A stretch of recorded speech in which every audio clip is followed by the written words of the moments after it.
अस्सलाम वालेकुम दोस्तों, उम्मीद है भाई तमाम दोस्त खैरियत से होंगे। वीज़ा वाला भाई आज आप लोगों के लिए एक ऐसे टॉपिक के ऊपर वीडियो लेके आया है जिसका बहुत सारे लोग हमसे कमेंट सेक्शन के अंदर भी पूछते हैं, हमें कॉल्स करके भी पूछते हैं और वो ये है कि क्या भाई फ्रेश पासपोर्ट के ऊपर यूके का विज़िट वीज़ा मिलना मुश्किल है या फिर मिलना पॉसिबल है?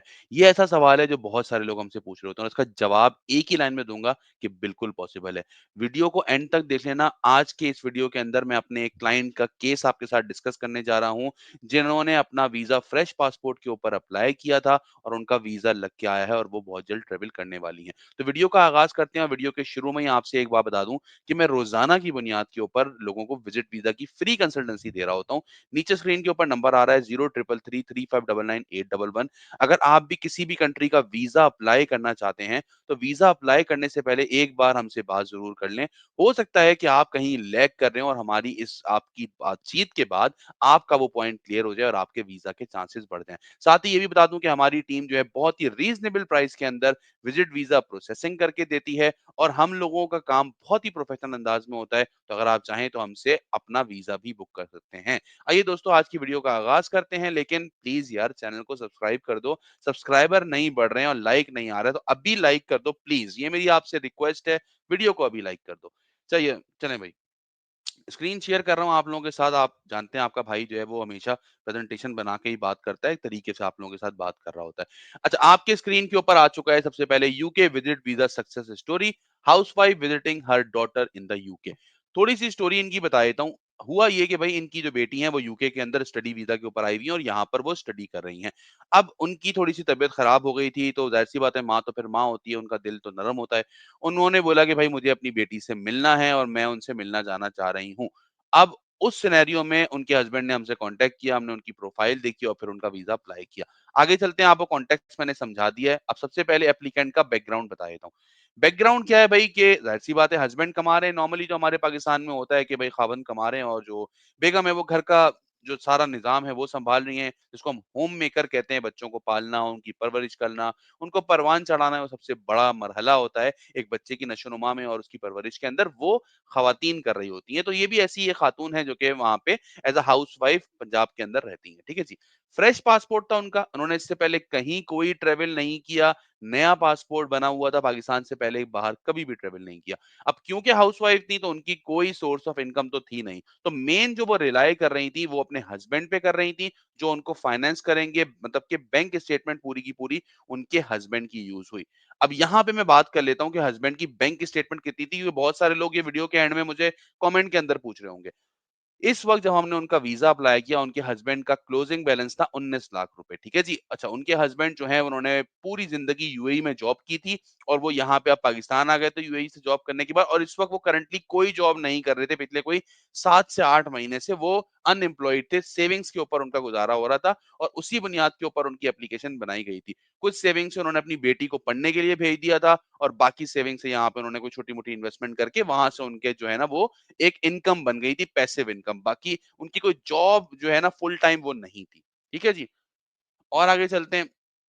पर्पज़ ऑफ ट्रैवल जैसे कि मैंने आपको बताया अभी कि उनकी जो बेटी हैं वो यूके के अंदर होती हैं और उन्होंने जो है वो बिल्कुल छोटा-सा ट्रिप प्लान किया था। अच्छा यहाँ पे एक और मज़े की बात बता दूँ आपको दोस्तों, बहुत सारे लोग जो है ना वो फैमिली विज़िट जब प्लान कर रहे होते हैं, तो उसको बनाते हैं बहुत लंबा-चौड़ा। 1 महीने का, 2 महीने का, ढाई महीने का, तो दोस्तों ये आप हरगिज़ ना करें।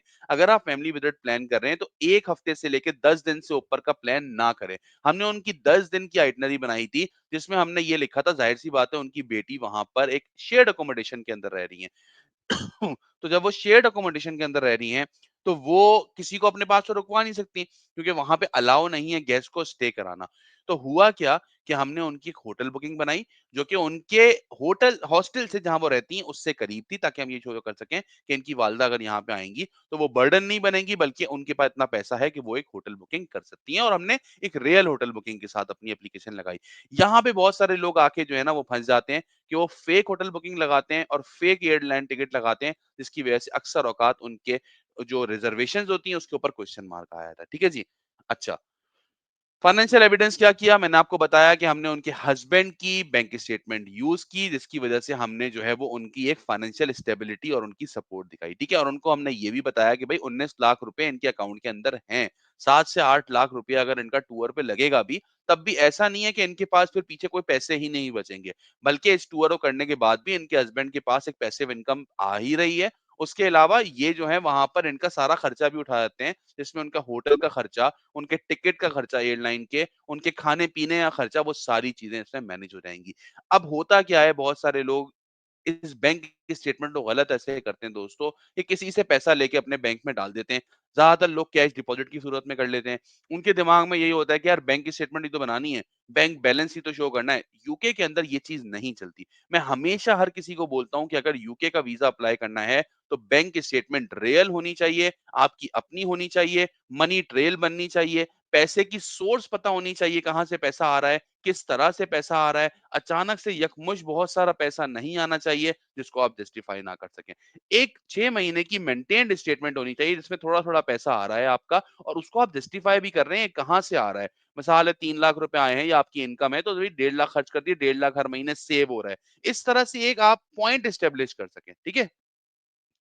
देन अब ज़ाहिर-सी बात है, सबसे इम्पोर्टेंट चीज़ होती है होम टाइज़ कि भई हमने क्या होम टाइज़ जो है वो शो किए हैं इस एप्लीकेशन के अंदर, जिससे हम ये यकीन दहानी करा सकें वीज़ा ऑफ़िसर को कि अगर ये जा रही हैं यूके तो ये वापस अपनी फैमिली के पास आ जाएँगी। सबसे पहला और सबसे इम्पोर्टेंट पॉइंट एक खातून के लिए वो ये कि वो अकेली जा रही हैं। उनके हस्बैंड और उनका एक और बेटा पाकिस्तान में ही यहाँ पर स्टे कर रहा है। ये सबसे बड़ा पॉइंट है होम टाई कि भई एक खातून वहाँ जाके कभी भी नहीं रुकेंगी। उनके जो खावंद हैं, जो उनके माथे का ताज हैं, तो वो उनके पास वो ज़रूर वापस आएँगी और उनको जॉइन करेंगी, ठीक है जी? तो strong family ties and responsibility कि उनका जो बेटा है, वो भी अभी जो है वो टीन ऐज के अंदर है, वो इतना बड़ा नहीं है कि अपनी रिस्पॉन्सिबिलिटी खुद उठा सके, तो इनको वापस आना है ताकि वो अपने फैमिली को जॉइन कर सकें। Clear intention to return after visit. Clear cut हमने ये पॉइंट एस्टेब्लिश कर दिया कि भाई इनको सिर्फ़ और सिर्फ़ इसलिए जाना है क्योंकि बेटी से मिलना है और बेटी अभी 18 साल की नहीं है, फाउंडेशन ईयर में है, उसको मिलने के लिए यहाँ पे आएँगी कुछ दिन के लिए और उसके बाद वापस पाकिस्तान आ जाएँगी। ठीक है जी? अच्छा। अब की फैक्टर्स ऑफ अप्रूवल, क्यों भाई अप्रूव हो गया? सबसे पहले fresh passport but well prepared document. मैं हमेशा बोलता हूँ कि डॉक्यूमेंट की थप्पी मत लगाओ। 50-50 डॉक्यूमेंट अपलोड कर दो, 100-100 डॉक्यूमेंट अपलोड कर दो, कोई फ़र्क नहीं पड़ता। 10 डॉक्यूमेंट अपलोड करो, लेकिन डॉक्यूमेंट टू द पॉइंट हो, डॉक्यूमेंट वो हो जो डॉक्यूमेंट डिमांड किए गए हों, ठीक है? क्लियर ट्रैवल पर्पस बिल्कुल क्लियर था कि फैमिली के लिए जाना है, बेटी से मिलना है। इसमें टूरिज्म का एस्पेक्ट हमने डाला ही नहीं। लोग बोलते हैं हम मैनचेस्टर भी जाएँगे, हम लंदन भी जाएँगे, हम ये भी घूमेंगे, हम वो भी घूमेंगे। बिल्कुल एडवाइजेबल नहीं है। फैमिली बजट है, तो फैमिली के हिसाब से एप्लीकेशन बनेगी। जब भी मैं बोलता हूँ, लोग बोलते हैं ना फॉर्म ही तो फिल करना। भाई फॉर्म नहीं फिल करना खाली, उस फॉर्म में सही चीज़ फिल करना बहुत ज़्यादा इंपॉर्टेंट है। Then strong financial and family background.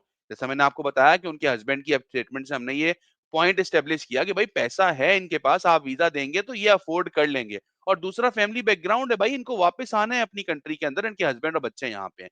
Transparent and genuine application, साफ सुथरी और फेक डॉक्यूमेंट से आजाद एप्लीकेशन थी। कोई डॉक्यूमेंट फेक नहीं था, सारे डॉक्यूमेंट रियल थे। यही वजह थी उनके वीजा के अप्रूवल की। अच्छा, अब रिजल्ट क्या हुआ उनका? UK visit visa approved, a big win for a first time traveller. तो उनका वीजा अप्रूव हो गया। तो दोस्तों, अगर आप भी फर्स्ट टाइम यूके का विजिट वीजा अप्लाई करना चाह रहे हैं, तो अपने दिमाग में बिठा लें, बी रियल, कभी भी कोई फेक डॉक्यूमेंट यूज ना करें, ओरिजिनल बैंक स्टेटमेंट यूज करें, कवर लेटर प्रॉपर लिखें जिसके अंदर आप पूरी बातचीत करें वीजा ऑफिसर से, उसको बताएं आप क्यों आना चाह रहे हैं। एप्लीकेशन के अंदर कई जगह पे एक सवाल घुमा घुमा के पूछे जाते हैं कि आपकी इनकम क्या है, आप कितना महीने में खर्च कर लेते हैं, अच्छा कितना बचा ले, बहुत सारी चीजें घुमा घुमा के पूछी जाती हैं। उनको बड़ा क्लियरली बताएं। कोई रिजेक्शन हुआ है इससे पहले उसको क्लियर कट बताएं, उसको छुपाएं नहीं। और सबसे एंड में और सबसे इंपॉर्टेंट भाई, टाइम बचाएं अपना, टाइम इज मनी। हमारी टीम को कांटेक्ट करें नीचे दिए गए नंबर के ऊपर और खुद अपना टेंशन फ्री होकर अपनी जॉब करें और हमारी टीम आपका वीजा अप्लाई करेगी। आई होप सो दोस्तों मेरी ये वीडियो आप लोगों को पसंद आएगी और आप लोगों को जरूर हेल्प आउट करेगी। मजीद इस तरह की वीडियोस देखने के लिए मेरे चैनल को जरूर सब्सक्राइब कर लें और नीचे कमेंट सेक्शन में जरूर बताइएगा आपको वीडियो कैसी लगी और किस टॉपिक के ऊपर आप नेक्स्ट वीडियो देखना चाहते हैं। अपना बहुत ख्याल रखिएगा। अस्सलाम वालेकुम।